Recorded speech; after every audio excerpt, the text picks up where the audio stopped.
ఇక కేబినెట్ తీసుకున్న నిర్ణయాలపై ఉత్తర్వులు జారీ చేయండి.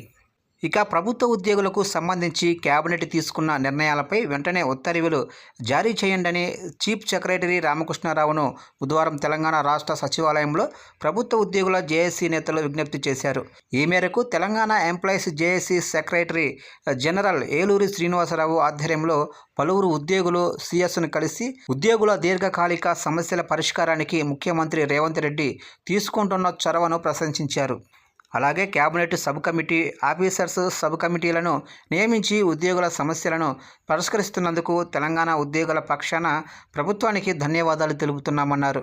కాగా కేబినెట్లో తీసుకున్న నిర్ణయాలపై ఉత్తర్వులు వెంటనే ఇవ్వాలని ఉద్యోగుల జేఏసీ చేసిన విజ్ఞప్తికి చీఫ్ సెక్రటరీ రామకృష్ణారావు సానుకూలంగా స్పందించి ప్రభుత్వం దృష్టికి తీసుకెళ్తామన్నారు. ఈ కార్యక్రమంలో టీజీఓ ప్రధాన కార్యదర్శి ఏనుగుల సత్యనారాయణ, రంగారెడ్డి జిల్లా అధ్యక్షుడు డాక్టర్ రామారావు, లక్ష్మణ్ గౌడ్, అలాగనే మోహన్, శ్రీరామరెడ్డి, సౌకత్, శ్రీరాము, సత్తయ్య తదితరులు పాల్గొన్నారు.